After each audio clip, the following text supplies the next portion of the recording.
হাতে যদি সময় একদম কম থাকে তাহলে এই রেসিপিটা লাঞ্চ বা ডিনারে খুব সহজে আর ঘরে থাকা মাত্র কয়েকটা উপকরণ দিয়েই বানিয়ে ফেলা যায়। ভিন্ন স্বাদের ব্যঞ্জনে তোমাদের সবাইকে স্বাগত। আশা করি তোমরা সবাই ভালো আছো, সুস্থ আছো। আজকে তোমাদের সঙ্গে শেয়ার করব সয়াবিন পোলাও রেসিপি। খুব ঝরঝরে আর খুব সুস্বাদু এই পোলাওটা আমি কিভাবে বানিয়েছি চলো তোমাদের সঙ্গে আজকে শেয়ার করব। প্রথমেই দেখো, আমি 2 কাপ বাসমতি রাইস নিয়ে নেব। এটাকে ভালো করে জলে ধুয়ে নিয়ে আমি 30 মিনিট মতো ভিজিয়ে রাখবো। 100 গ্রাম মতো সয়াবিন বড়ি নিয়ে নিয়েছি, এতে আমি 2 কাপ জল দিয়ে ভিজিয়ে রাখবো। কড়াই তেল দিয়ে নেব।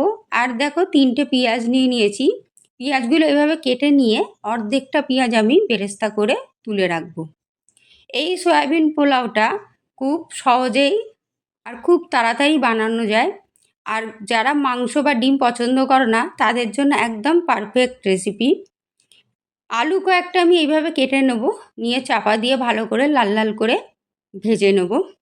এরপর যে সয়াবিনগুলো নিয়েছিলাম, যে সয়াবিনের বড়িগুলোকে আমি ভালো করে নিংড়ে জলটা বার করে নিয়ে আমি লাল লাল করে এটাও ভেজে নেব। কড়াইয়ে আমি তেলের মধ্যে খানিকটা ঘি দিয়ে নেব, আর কয়েকটা তেজপাতা দিয়ে নেব, আর গোটা গরম মশলাগুলো আমি এর মধ্যে অ্যাড করে দেবো। সুন্দর গন্ধ বেরোবার পর যে বাকি পেঁয়াজটা ছিল সেটাও আমি তেলে অ্যাড করে দেবো। সামান্য পরিমাণে একটু চিনি দিয়ে নেব। তারপরে দিয়ে নেব 1 চামচ মতো আদা রসুন পেস্ট। এটা একটু কষে নেওয়ার পর আমি খানিকটা দই নিয়ে নিয়েছি, সেই দইটাকে ভালো করে ফেটিয়ে নিয়ে আমি এর মধ্যে অ্যাড করে দিয়ে একটু কষে নেব। এরপর আমি একে একে সয়াবিন আর আলুটা দিয়ে নেব। আর দিয়ে নেব 1 চামচ মতো বিরিয়ানি মশলা, কয়েকটা কাঁচা লঙ্কা অ্যাড করে দেবো। ভালো করে কষে তেল বেরোবার পর যে চালটা আমি ভিজিয়ে রেখেছিলাম সেটাকে জল ঝরিয়ে আমি রেখে দিয়েছিলাম, সেটা আমি এর মধ্যে অ্যাড করে দিয়ে ভালো করে কষে নেব। তারপর গরম জল এর মধ্যে অ্যাড করে দেবো। জলের পরিমাণটা যে কাপটা আমি চাল মেপে নিয়েছিলাম সেই কাপে 4 কাপ দেবো। তারপর ওপর থেকে আমি পরিমাণ মতো লবণ, একটু গরম মশলা আর একটু পাতিলেবুর রস দিয়ে নেব। জলটা কমে আসার পরে আমি উপর থেকে আরেকটু বিরিয়ানি মশলা আর একটুখানি বেরেস্তাটা দিয়ে নেব।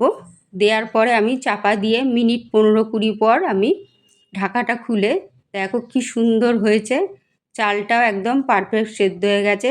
নামাবার আগে একটু ঘি দিয়ে নিয়ে একটু চাপা দিয়ে রাখবো। বন্ধুরা, রেসিপিটা ভালো লাগলে অবশ্যই লাইক শেয়ার করো, আর আমার চ্যানেলটাকে সাবস্ক্রাইব করতে ভুলো না।